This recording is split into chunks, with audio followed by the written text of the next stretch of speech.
हो जाएगा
नेक्स्ट है हमारा अभी प्रो क्लब चैंपियनशिप का गोल्ड मेडल।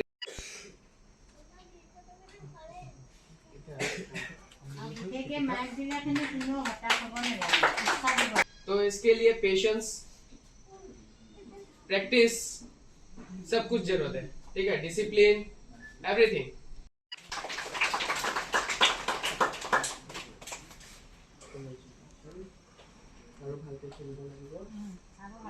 ओके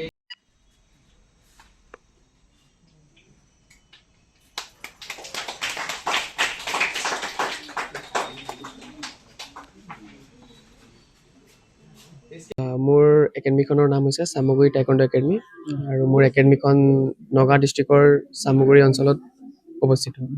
ইয়াত কেইবাগৰাকীও ছাত্ৰ ছাত্ৰী ইতিমধ্যে টাইকোণ্ডো খেলিছে, ক'ত খেলিছিলে আৰু কি খেল আছিলে এইখন? এইটো আমাৰ এখন ৰিচেণ্টলি অপেন নেশ্যনেল গেম আছিলে। অপেন নেশ্যনেল গেমখন আমাৰ গুৱাহাটীত অনুষ্ঠিত হৈছিলে, টাইকোণ্ডো প্ৰ' ক্লাব চেম্পিয়নশ্বিপ বুলি পেলাই। আৰু ইয়াত মোৰ 9গৰাকী ষ্টুডেণ্টে খেলিছিলে, তাৰপৰা 8গৰাকী ষ্টুডেণ্টে পদক পাবলৈ সক্ষম হৈছে। অসমৰ কিমানমান তাত টাইকোণ্ডো খেলুৱৈ আছিল? অসমৰতো গোটেইখন জিলা আহিছিলে, লগতে আপোনাৰ বহুত বেলেগ ৰাজ্যও আহিছিলে, অৰুণাচল, মণিপুৰ, নাগালেণ্ড, পঞ্জাৱ, UP, এনেকৈ কিছু ৰাজ্য আৰু আহিছিলে। কেইজনে কি পদক পাইছে আপোনাৰ? মোৰ 2জনে গ'ল্ড পাইছে, এজনে চিলভাৰ আৰু বাকী কেইজনে ব্ৰঞ্জ পাইছে। কি ক'ব কোন ছাত্ৰ ছাত্ৰীসকলে খেলি আহিছে ইতিমধ্যে, কি ক'ব আপোনাৰ? মই নিজকে মানে সিহঁতৰ কোচ হোৱাৰ বাবে মই নিজকে প্ৰাউড ফিল কৰিছোঁ যে সিহঁতে ইমান কষ্ট কৰি মেডেলকেইটা মানে আনিব পাৰিছে। আৰু একচুৱেলি তেওঁতে বহুত দূৰৰ পৰা আহে আৰু বহুতখিনি ল'ৰা ছোৱালী এনেকুৱা আছে যোনখিনিয়ে স্কুলৰ পৰা বাহিৰে বাহিৰে ইয়াত আহি প্ৰেক্টিচ কৰে, আৰু কিছু সংখ্যক ল'ৰা ছোৱালী এনেকুৱা আছে যোনে আপোনাৰ বহুত ভিতৰুৱা অঞ্চলৰ পৰা আহে, য'ত আমাৰ এতিয়া বৰ্তমান সময়ত হাতীৰ উপদ্ৰৱ চলি আছে। তেওঁলোক তেনেকুৱা মানে জেগাৰ পৰা আহিও তেওঁলোকে প্ৰেক্টিচ নিজৰ কণ্টিনিউ কৰি আছে। এই কষ্টৰ ফল তেওঁলোকে পাইছে। যিখন খেল গুৱাহাটীত হৈ গ'ল, তাত কিমানমান বয়সৰ পৰা খেলুৱৈসকল আছিল? তাত এজ অনুযায়ী আছিলে 5 বছৰৰ পৰা লৈ পেলাই 3 বছৰৰ পৰা লৈ পেলাই একে আপোনাৰ চিনিয়ৰ ডিভিজনলৈকে আছিলে, যেনেকৈ বিল' 5 কেটেগৰী আছিলে, বিল' 8 কেটেগৰী আছিলে, কেডেট কেটেগৰী আছিলে, চাব জুনিয়ৰ কেটেগৰী আছিলে, জুনিয়ৰ কেটেগৰী আছিলে, এণ্ড চিনিয়ৰ কেটেগৰী আছিলে। কিমানজনে আপোনাৰ বেল্ট পাবলৈ? মোৰ আজি 3 বছৰ হ'ল ক্লাছটো ষ্টাৰ্ট কৰা, আৰু এই 3 বছৰত মোৰ বৰ্তমান 5গৰাকী ষ্টুডেণ্টে ব্লেক বেল্ট পাবলৈ সক্ষম হৈছে। নমস্কাৰ, মোৰ নাম শ্ৰী অন্বেষা বৰা। কি খেলিছিলে আৰু ৰিচেণ্টলি আমি 30 নৱেম্বৰত গুৱাহাটীত এখন অপেন নেশ্যনেল কাপ খেলিবলৈ গৈছিলোঁ, টাইকোণ্ডো প্ৰ' কাপ।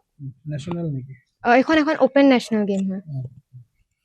তুমি কি পদক পাইছা? মই চিলভাৰ পাবলৈ সক্ষম হৈছোঁ, আণ্ডাৰ 33 কেডেট ডিভিজন। আৰু কেইজনে কি পদক পাইছে?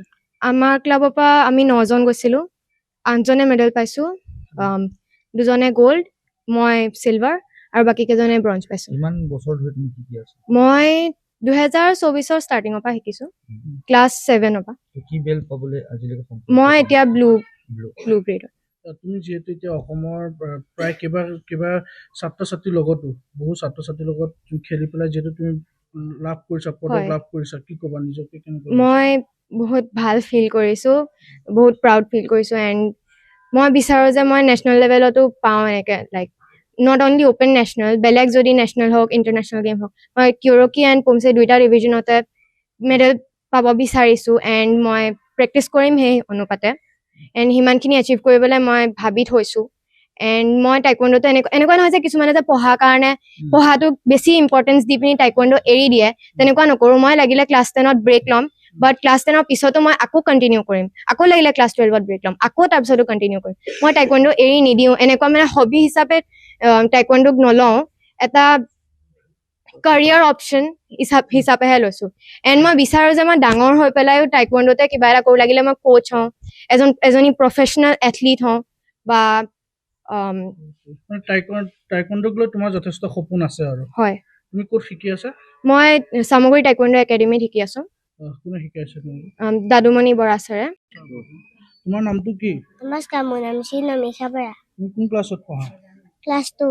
ক্লাছ 2। তুমি কি পদক পাইছা? কি বঁটা পাইছা? গ'ল্ড মেডেল, কি খেলিছিলা তুমি? ফাইটিং, ক'ত খেলিছিলা? গুৱাহাটী। গুৱাহাটীত খেলিছিলা। তুমি কিমান ল'ৰা ছোৱালীৰ লগত খেলি আহিছা? এজনী হা? এজনী এজনী ল'ৰা ছোৱালী খেলিছা। ভাল লাগিছে নাই তোমাৰ খেলি এতিয়া? ভাল লাগে না তোমাক খেলি লাগে তুমি কিমান দিন হ'ল খেলি থকা? 1.5 মাহ। দেৰমাহ হৈছে। তোমাৰ ছাৰজনৰ নামটো কি? দাদুমণি বৰা, দাদুমণি বৰা ন? তুমি ক'ত শিকি আছা? চামগুৰি। চামগুৰিত শিকি আছা। ভাল লাগিছে নাই? লাগিছে লাগিছে। তুমি এতিয়া কি পালা? Bronze. Gold medal. Gold medal পাইছা।